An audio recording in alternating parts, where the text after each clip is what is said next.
Service robotics. Service robot is a type of robot that works outside the factory setup. They deliver foods in restaurants, they help their nurses in hospital, they harvest fruit in farm, and many other examples. Service robotic business is a typically consumer-based business, meaning that the end user is a non-technical person, and they do not care how we program a robot, but they do care on three things: the price, the product performance, and after-sales service. And today, I would like to share with everyone how our company is addressing these three issues and grow our business. I'm Dr. Hanafi Yusuf. I'm the founder and also the CEO of Robopreneur Senyam Berhad. We are providing cutting-edge service robotics products, solutions, and also services for professional and domestic use. We help businesses to reduce dependency on manual labor, increase productivity by 6 times, and reduce costs more than 50%. We are established in 2015. Our HQ is based in Cyberjaya, and recently we already expanded to Tokyo and also coming soon in Singapore. The main problem that we are solving is a human labor shortage. This is a global problem, and using our robot and solution, we can cover up to 6 human tasks. This also relates to the cost and also productivity. We managed to increase productivity by 6 times, also saving costs more than 50%. We are also addressing the aging society and also healthcare, where our robot is supporting elderly care and also improving quality of public healthcare service.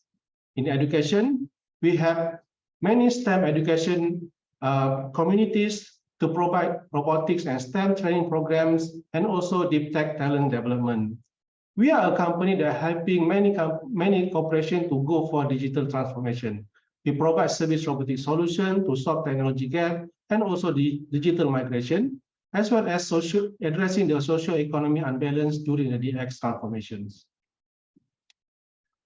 We have 4 core solutions in our company. The first one, we call it Servitality. It is a robotic and automation solution for service and hospitality, covers restaurant automations, hotel service solution, lightweight delivery in factory and warehouses, smart retail and outlets, smart mall solution, smart office, smart home, and also the futuristic showrooms. The second core solution, we call it Robomedic. This is a solution for medical and healthcare, covering robot for aging communities, smart hospitals, healthcare home solution, as well as robot assistant in hospitals. The third solution, we call it Sojido, is an autonomous robotic cleaning solution. We have a robot that do cleaning on the solar panel. This robotic solar panel cleaning can clean up to 7,000 panels in 1 hour. We also have a robot that do a large-scale cleaning, like in shopping mall, in factory, or also in the airports. The fourth one is in the education, we call it iBotech. It is AI and robotic solution for education community, covering contract R&D, library automation, Robopreneur Academy, and also Smart Campus. And today, we are excited to share with everyone our recent development on software solution, the Robot Indoor Positioning System, or RIPS. This is a software that enhances the capability of delivery robot that works in restaurants. Okay, if you see a robot delivering food in restaurant in Malaysia nowadays, most of them is actually come from us. But using the manufacturer SDK, eventually there are only one problem that they are solving, which is the food delivery, and they can cover up to 3 to 4 human workers. By onboarding our RIP system, the robot can further solve more serious problems like the long queue, unpaid bills, and be able to deliver the food faster from the kitchen direct to the table of the customer. And this software is actually have a very good and also very huge potential towards the next generation of service robot. We're also happy to share we already completed a POC with 2 of our main clients, which is Subaida and Capitan. And moving forward, we're going to test for this robot for Moss Burger in Japan, Jollibee in Philippines, and other fast food retailers like KFC, McDonald's, and also Starbucks. The other core solution in service robot, in software solution, we call it RoboFleet. Actually, we developed this software in order to manage more than 500 robots that we have in Malaysia. But eventually, we realized that this fleet management software also have a commercial value. Now we are working with Mayflower Car Rental in order to manage more than 5,000 car rental around Malaysia and also Asia region. This is 16 products that we have in our company, starting from TEMI for retail and healthcare, DailyBot series, robotic wheelchair, BrewBot, DailyGo, CleanBot series that doing the floor cleaning, humanoids paper, and now for education and also for technology showcase, social robot Farhad that can speak 40 languages, Rookie for education, service robotic arm Kinova, and also a solar CleanBot. We are also proud to say that we are the producer of the first Malaysian humanoid robot Adam that was launched in 2019.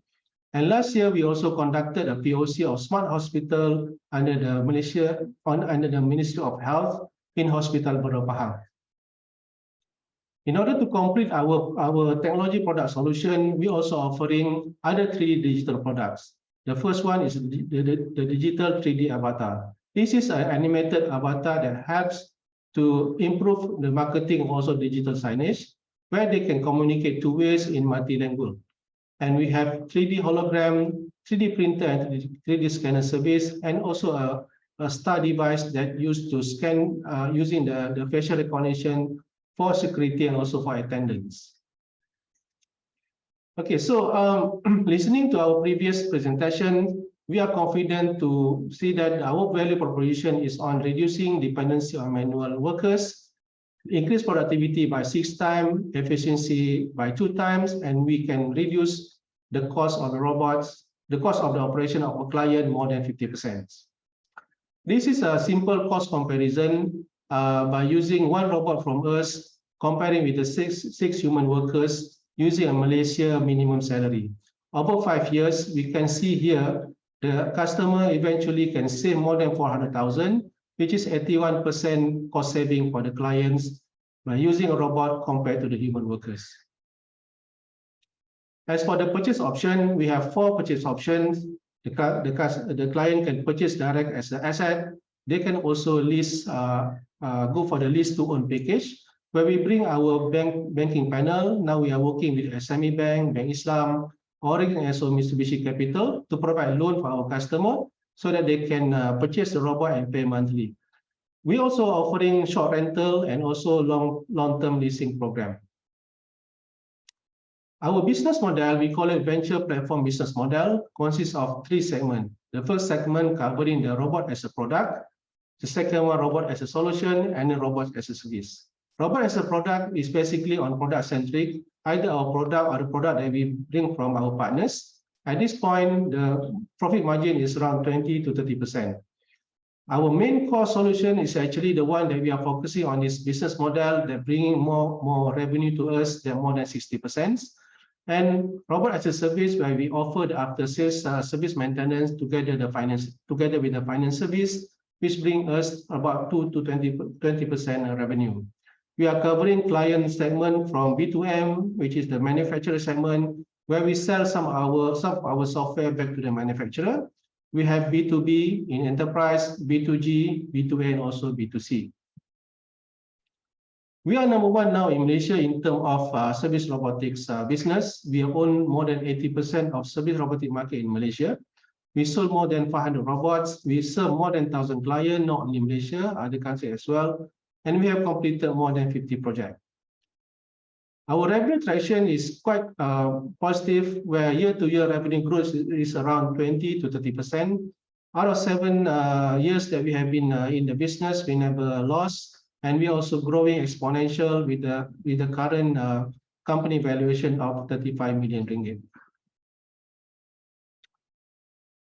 Actually, Malaysia market is relatively small, so we are putting our effort to go regional, and we have started our business in Japan. We have acquired 1 company in Japan, a tech company in Japan, to become our platform that going to bring our solution and product from Malaysia to Japan and export Japanese market. Coming soon, we're also going to expand to Singapore with more on the funding and also for the technology development. This is our investment opportunity in our company. We plan to raise 3.5 million in this round for 10% equity. And we are actually happy to share that we already received 1 million investment from Untitled Capital Japan. And for this round, our price per share is 31 ringgit 50 cents, and the minimum investment is one block, consists of 80 shares, valued at 2,520 ringgit. Most of the funding utilization will be used for product R&D and talent acquisitions because we are bringing the technology outside Malaysia. And we are also going to use 20% from the funding from the fund to fund our operation outside Malaysia. Building a team is more difficult and more important than building a product. We have a very good team right now. We have a strong top management consists of experience more than 15 years. We have mid-tier leaders that experience more than 10 years and very energetic and young talent heads of departments with the experience more than 5 years. And we have 40 employees right now in our company with average age of 31 years old. This is a list of some of our important clients from B2B, B2A, B2G, and also B2B2C. Our business has been validated by receiving business and also innovation awards, including the one that in the industry and also in the academic. We are the recipient of EY Entrepreneur of the Year, Malaysia 2021, and other established awards and also recognitions. We like to invite everyone to onboard to our investment round and together with us transforming our company to become a global robotics company. Thank you. Okay, thank you for the great pitch, Dr. Hanafiah. So now we will open a Q&A session for Robopreneur. As usual, if you have any questions, feel free to post it in the Q&A session on Zoom or in the comment section on Facebook. So we do have a few questions for Dr. Hanafiah here. Let me quickly check. Okay, so Dr. Hanafiah, let's start with a simple one first. What is the current status on your Japan and Singapore expansion plans? Okay, in Japan, we already start the company. We acquired one startup tech company in Japan. And we already have a potential POC with Mossberger to deliver our software. And we work with one of the big robotics dealer in Japan. So this is the recent progress in Japan, and we are actually quite positive that we are able to secure our project in Japan, considering Japan have high numbers of elderly person, and also they are actually suffering from manpower shortage right now. Yeah. Okay. So the next question will be how much funding you have secured up to date? Okay, we already received 1 million from Lebanese Capital, and as for now, because we haven't gone live yet, but we have received some investment, even though we are not live yet.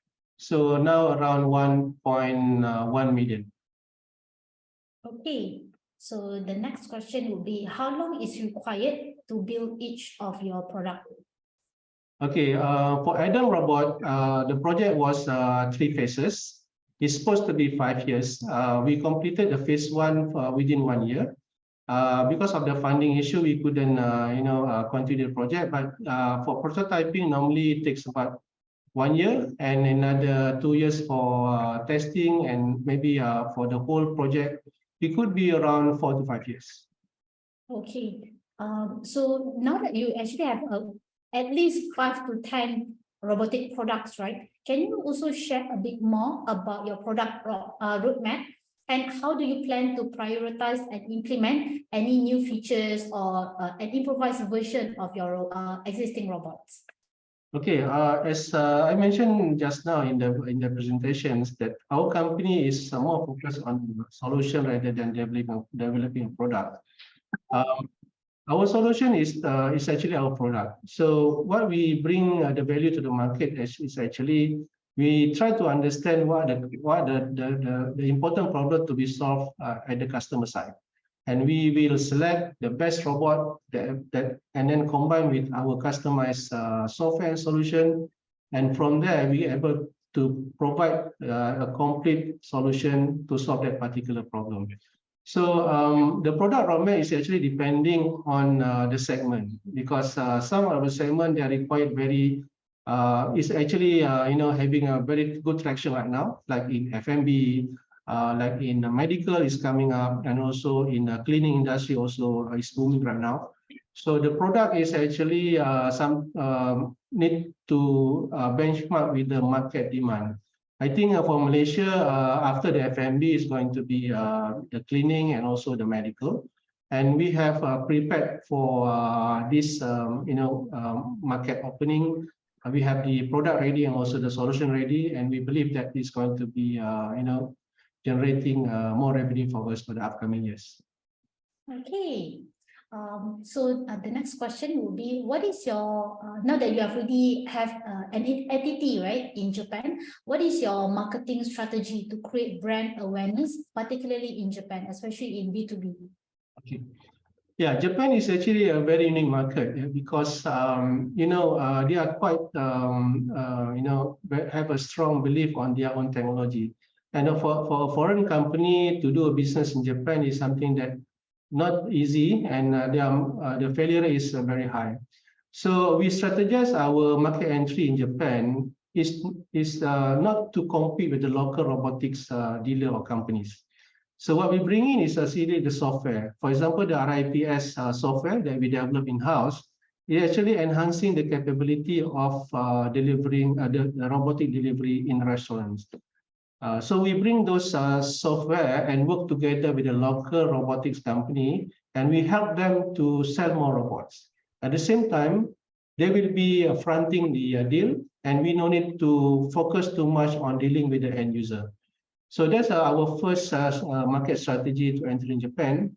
And the second one that we want to focus is actually on the elderly care, because Japan have a very huge problem on the elderly care service. So this actually we need to work with several government entities, and also the elderly homes. So for the first 1 or 2 years, we will be doing a lot of POCs, testing, and so on to gain more trust and also to build the brand in Japan. So by multiple round of funding, we will start employing local manpowers, local engineers, and local managers to bring the brand of Robopreneur and business to grow in this medical segment. Okay, so I hope Dr. Hanafia has answered the question.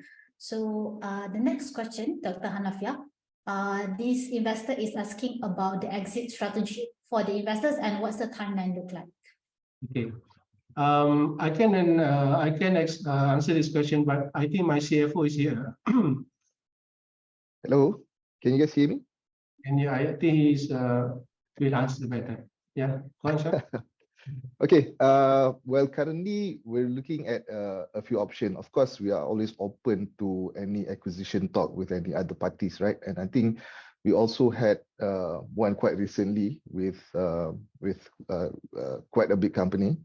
In terms of IPO, we are also looking at multiple exchanges around the world. So it depends on how far we can get in terms of the regional market strategy. If we are able to expand our market larger, so we plan to list maybe outside of Malaysia, but this depends a lot on our progress for the next 5 to 7 years. It is also possible for us to consider a Nasdaq listing sometime in the future, depending on whether we can hit our revenue milestone, like I said, in the next 5 to 7 years. In terms of the revenue milestone, Malaysian market is a bit limited for us because of the level of the technology that we are deploying at the moment.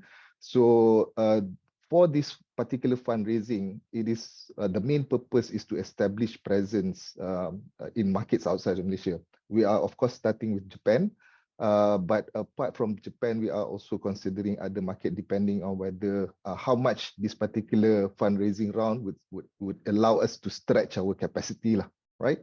So all of that market exploration will determine where will it be likely for us to consider our IPO, because at the moment we are in talks with the Japanese Tokyo Stock Exchange operators, and our strategic investor are also kind of helping us in order to have those conversations currently. Okay, thank you, Shah. Shah is actually a CFO of Robopreneur.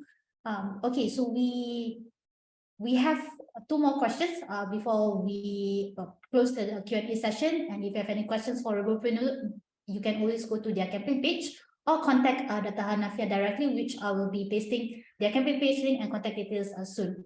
Okay, so Shah and Dr. Hanafia, I think this investor is asking about what is the cost of you building the product and how do you sell it, as in the revenue stream. Okay, in product segment, I think because we cannot reveal openly the cost, everything, but we are actually have a very good algorithm in terms of benchmarking the market price depending on the countries, because we have each country have different buying power, income, and so on. For Malaysia, I think the affordability range is below than 60,000. So any robot that beyond 60,000 is considered, it's a premium, and not many people can afford to buy. So we try to benchmark our price. If you see 90% of our product is actually below 60,000. So this is our continuous effort. As I mentioned just now in my first slide, one of the big challenge on penetrating service robotic market is to make sure the price is affordable. So the price is something that we want to make it affordable and bring it down. It is a collective effort between us, the product manufacturers, the part manufacturers, and the whole ecosystem. If we manage to to bring the price at the range that people can afford to purchase with increasing the performance and so quality, I think service robot can be as much as buying a smartphone nowadays. Yeah. So in terms of selling and cost, I think this is a very long war that we're gonna go through. But for Malaysia, the affordable pricing line is below 60,000, and we try to make sure that our price is within the range.